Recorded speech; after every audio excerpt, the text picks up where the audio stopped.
Alright, because I've already got it set up more than any other reason, I'm going to go first with the Makro force core, and I'm going to go through sequentially 1 to 3 from the silver quarter to the quarter pair silver and clad to the 10K gold ring. And we're going to check the VDI, check the stability, and then we're going to see exactly, you know, what the difference is, if any, between the two. And so I'm going to crank this up and have at it. So here we go. I'm going to just switch on the force core. And unfortunately, the way I've got this set up, I have got to start it up here. Here we go. Alright, now because it's going to be noisy as all get out, I'm going to live with that noise because it's just basic chatter. And it's going to be and because of the force core, one of the shortcomings is it only has a display on one side. So let me actually go over there. I'm going to make a circle around here and reduce the sensitivity because we don't really care about sensitivity on these tests, on this particular test, because we're just testing VDI. So, alright, sensitivity is at 50, and we know the sensitivity numbering scheme is different. I think the macro starts at 70. I may be wrong. All right, and I'm going to reduce this thing down and quiet it down. I reduce sensitivity to 30. That's not going to. It should not have an effect on the VDI because I'm going to be swinging the target right in front of the coil.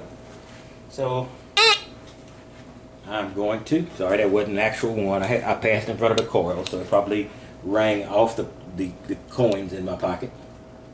Alright, so I've got this thing set up, and here we go. So first thing I'm going to do is I'm going to go with the silver quarter. So let's just check to see what the VDI is going to be here.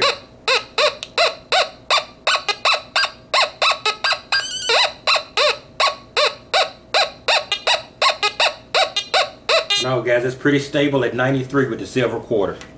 Now I'm going to take the clad quarter. And I'm going to carry this in front. Here we go. And basically what I'm going to also need to do is I'm going to have to write these down. So we know that the silver quarter gave a nice snappy 93. So now I'm going to go clad quarter here. And here we go. Let's try this again.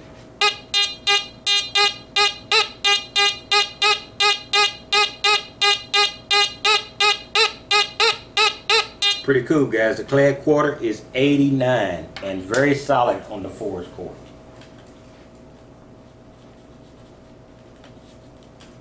Alright, let's go with the war nickel, the 35% silver 1944S nickel. Here we go.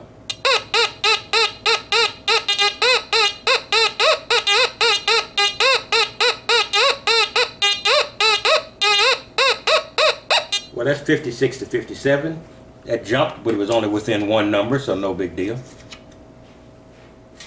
So we're going to go with the war nickel. 56/57. Then we're going to go with our classic clad nickel here.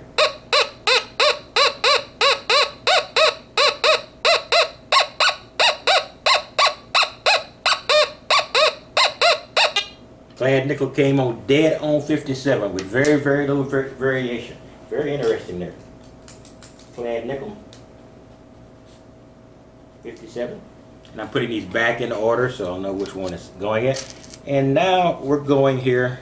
I should have passed those two in front of the camera before I did it, but I'm not going to redo the whole thing. I'm going to start here. I'm going to use the silver chain, and I'm going to swing it like this in front first, and then I'm going to ball it up in my hands and do it.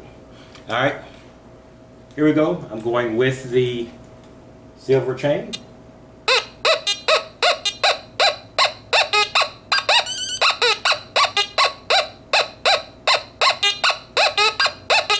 Now that's going, let's just say 78 to 82, but the silver chain is a little bit unusual because it's always going to give you some really inconsistent readings.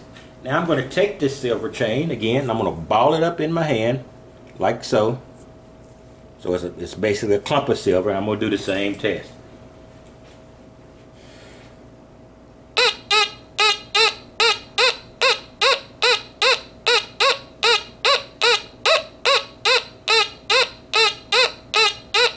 That's interesting. 54, 55, 50, 48. Let's go from the low 40s.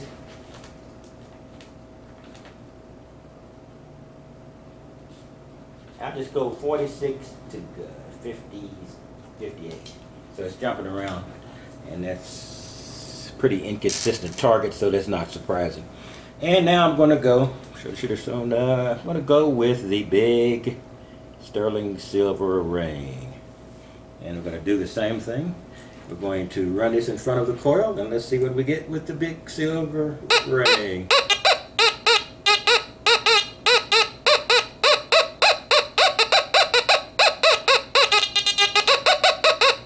With slight jumps, I think 94 is a pretty good reading for that. Alright. And let's go with the extraordinarily tiny little baby ring. Silver also. Okay. That's dead solid at 82. We pretty much got consistent signals with the exception of the silver chain, which is expected, and the war nickel, which we don't catch every day, but that's 82 with the baby ring.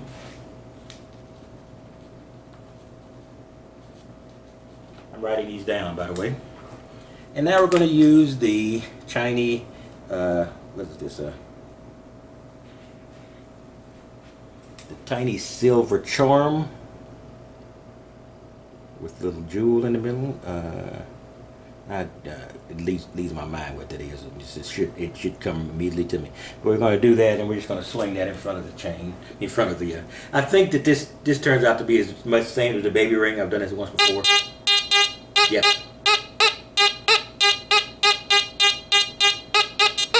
$82. So the baby ring and the sterling earring both gave an 82.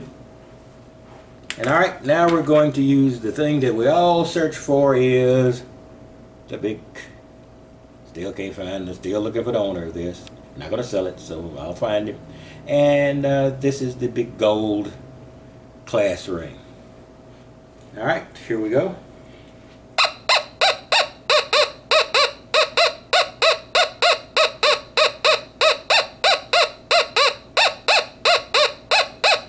I guess we can call it, with a few jumps, basically a 79 with the big class ring.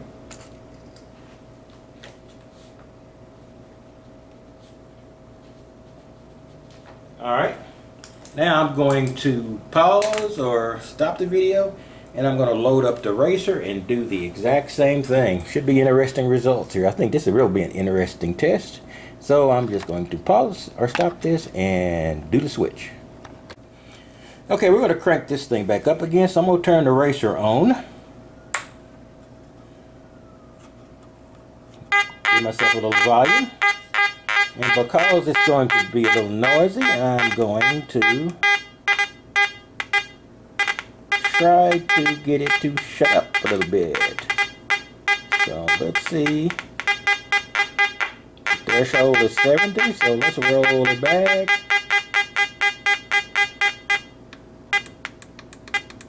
Like I said, it doesn't really matter. I just get it to where it's quiet, because I'm not going for depth here. I'm just checking VDIs, and I'm swinging right in front of the coil. So guys, here we go. I have everything. Alright, let me, boop. Do I need to drop you down a little more? Let me go back up to threshold.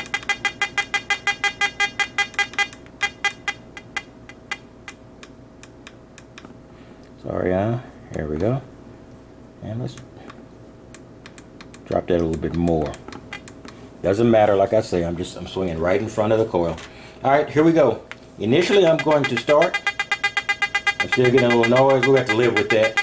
I'm going to start with the silver quarter. And we're going to give it a good run here. So here we go.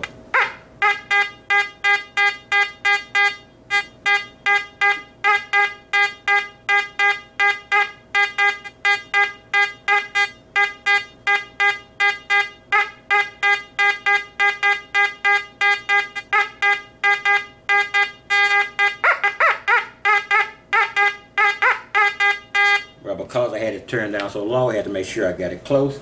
But that's a 91 for the silver quarter on the Makro eraser. Now let's go clad quarter. Because I've got it turned down so low, I'm going to get real close to the coil. And this is the clad quarter. Here we go.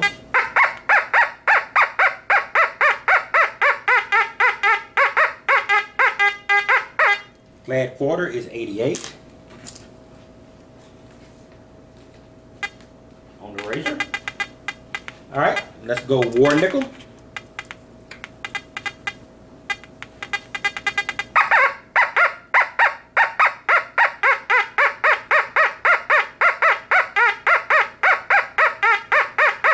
With the little jumps, let's make that a 55.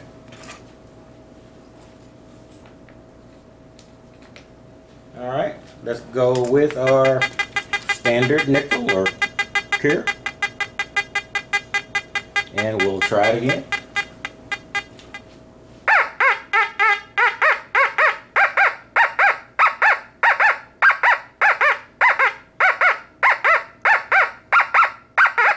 Pretty stable, a few jumps up to 56, but that is we're going to make the clad nickel also 55, which is the exact same as the war nickel. Alright, so let's go to the silver chain. We're going to swing it in just like before. I'm doubling it, and I'm going to swing it like this, and then I'm going to ball it up in my hand. I won't show it twice. So here we go. I'm going to do it with the swing, just swinging in front of the coil. I got to be real close.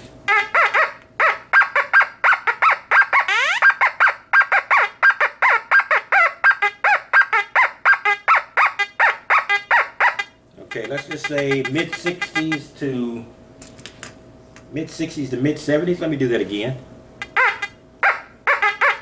Yeah, mid-60s to mid-70s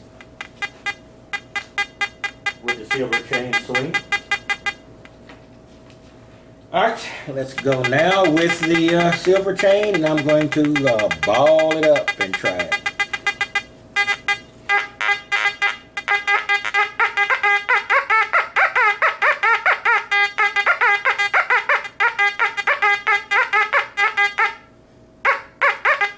Oh, that's going everywhere. It's going from 56 up to 70 or so. So you know, when you ball this thing up, it just goes wacky. It doesn't understand that. And here we go with the big silver ring again. This time on the eraser.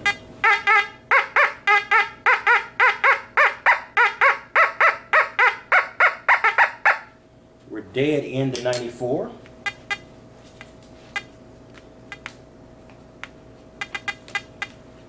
And now we're going to do the little baby silver ring again with the eraser.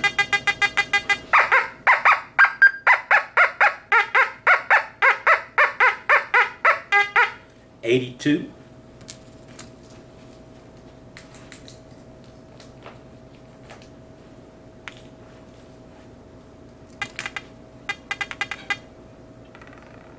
And then we're going to use the little sterling charm, which is also silver, and it's a turquoise. Maybe it's a turquoise in the middle here. Give me a while to remember the jewel here. Here we go.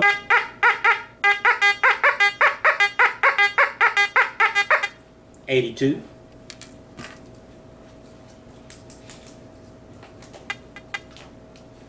And let's do the gold we all go for, the 10K class ring, and we're going to try this one.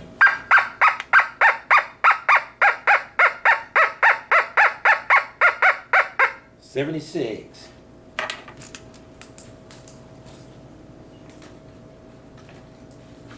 Alright, that really completes the test here. So I'm just going to do a quick rundown. I'll just leave the eraser screen on here of what we discovered on this test. Let me turn this off so I don't have to, it's not mumbling at me. All right. Okay, guys. I think we pretty much assumed that these machines are pretty close, and I don't think we're too far off here. With the silver quarter on the Force core, I got a 93. On the Makro racer, I got a 91. That's within the bounds of error, so that's pretty close to the same. All right, on the clad quarter, I got 89. On the Force core, I got 88 on the Makro racer. On the war nickel, the 44 war nickel, I got 56 to 57 with a little jump. On the Force core, I got a 55. These things are so close. I don't think we can really deny that these machines are extraordinarily similar. So if you're going from one to the other, then you might be looking at more of a structure difference rather than a quantitative difference. Potentially, we haven't finished yet. And the clad nickel was 55, and also, and so the 55 and 55 on the Makro racer, and going to Force core, they were 56 and 57. Really close.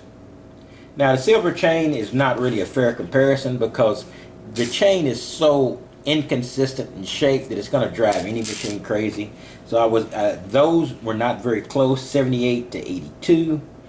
78 82 on the they're talking about a huge jump range when swinging the chain on the Force core, and about 65 to 70 swinging the chain on the Makro racer. But that would be so rare that you'd have to have this chain in exactly the same configuration for both to get a real good measure of that. So I think we're going to pretty much leave the chain out of this equation just because of that inconsistency. So I'm going to skip over the other chain, and they had the exact same thing. There was real wide variation, but you know, as you hold the chain, it's just too different from one exchange to another.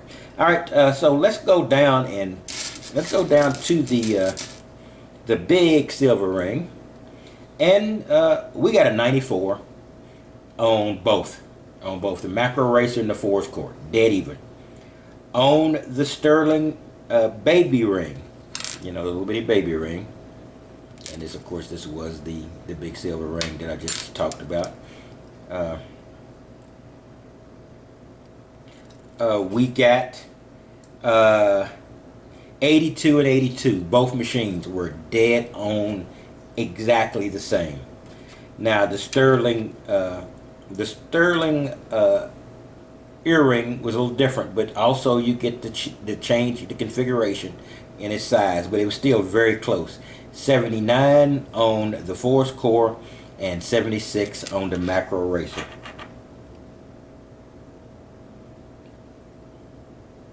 I'm sorry. The sterling charm was, guys, I'm sorry, I'm blanking out here. The sterling charm was 82 and 82 on both machines, dead even.